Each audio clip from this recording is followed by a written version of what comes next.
Seja bem-vindo a mais um dia do Devocional Desafio de Amar. Vamos para o dia 31, o amor e o casamento.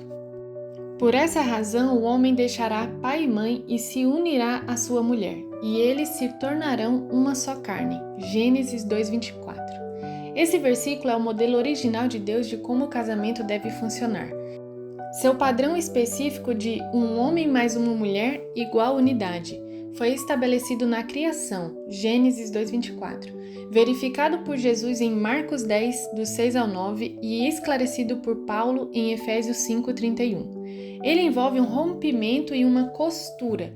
Ele reconstrói relacionamentos já existentes enquanto estabelece um novo. O casamento modifica tudo.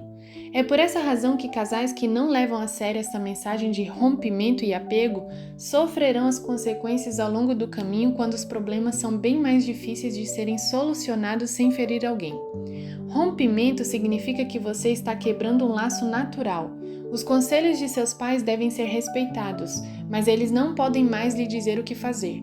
Às vezes, a dificuldade de agir dessa maneira vem da fonte original. Os pais podem não estar prontos para liberar seu filho do controle e expectativa deles. Seja por causa de dependência em relação à saúde ou de lutas interiores relacionadas ao fato de esvaziar o ninho, eles, na maioria das vezes, não querem compartilhar a responsabilidade que têm.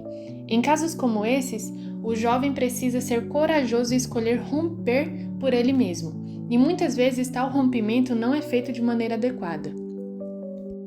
Você e seu cônjuge estão vivendo com questões não resolvidas por causa da incapacidade de cortar o cordão umbilical? Seu pai ou sua mãe continua criando problemas dentro do seu lar, talvez sem que eles nem percebam? O que precisa ser feito para colocar um ponto final nessa situação antes que ela crie uma divisão grande demais em seu casamento? Unidade é uma qualidade do casamento que precisa ser guardada a todo custo. O propósito do rompimento, claro, não é perder totalmente o contato com o passado, mas preservar a unidade absoluta que o casamento deve ter. Somente em unidade você pode se tornar tudo aquilo que Deus deseja de você. Se você está estreitamente ligado a seus pais, a identidade do seu casamento não terá a capacidade de florescer. Você sempre se achará preso e uma raiz de divisão continuará lançando novos dardos em seu relacionamento. Às vezes, os vínculos doentios que os pais mantêm com seus filhos refletem questões mal resolvidas. O pai pode achar que lhe devem uma desculpa ou que não foi perdoada uma ofensa. A mãe pode temer que seu filho adulto não sobreviverá sem ela. Talvez os dois sintam-se inseguros ao tentarem se ajustar ao ninho vazio.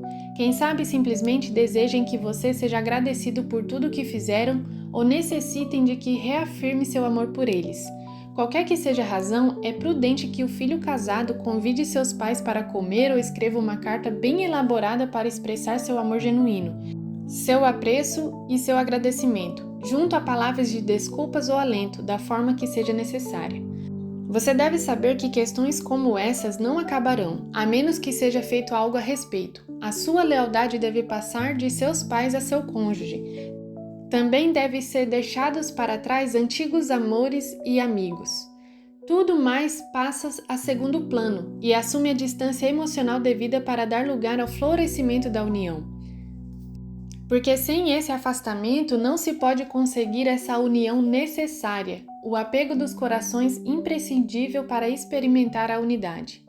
Apego traz a ideia de apegar-se a alguém com insistência, a ideia de reconhecer o cônjuge como uma nova fonte de refúgio e segurança.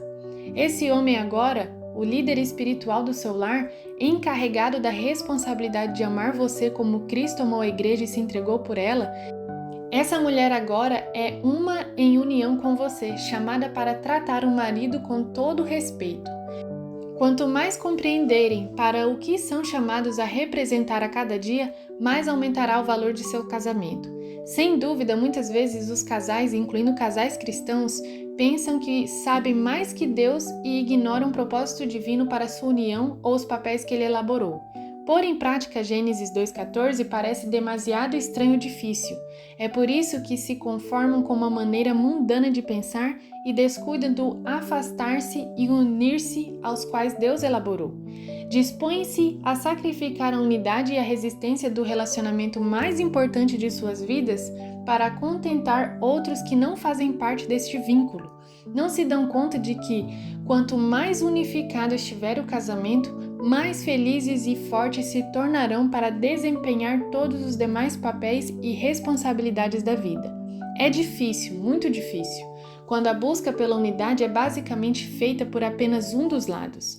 Talvez, no preciso momento, a unidade não interesse ao seu cônjuge e o propósito que Deus imprimiu no DNA do casamento. Ainda que haja algum desejo de sua parte, pode ser que existam problemas entre vocês que estejam longe de serem solucionados. Não obstante, se você orar e for leal ao outro acima de tudo, protegendo a unidade entre ambos como um tesouro inviolável, o casamento começará a desfrutar da magnificente união a qual Deus ordenou. A intenção de Deus ao torná-los uma só carne no casamento foi intencional, bela, eterna e pode operar milagres. Rompa, apegue-se e arrisque-se a caminhar como uma só carne. Para o desafio de hoje, existe algum rompimento com seus pais ou outra pessoa que você ainda não teve coragem de realizar? Confesse-o ao seu cônjuge hoje e decida agir corretamente. A unidade do seu casamento depende disso. Siga a unidade com um compromisso com seu cônjuge e com Deus de fazer do seu casamento o relacionamento humano mais importante da sua vida. Depois reflita: esse tem sido um assunto difícil para você? Como isso tem afetado o seu relacionamento? Se o maior ofensor desta área é seu cônjuge, com seus sogros, como você pode amorosamente transformar esse caso em uma situação melhor? Para que todos sejam um. Pai, como tu estás em mim e eu em ti. João 17:21. Que vocês possam romper e unir-se, assim como o Senhor preparou o casamento para ser. Que Deus abençoe você e que Deus abençoe seu casamento. Nos vemos amanhã.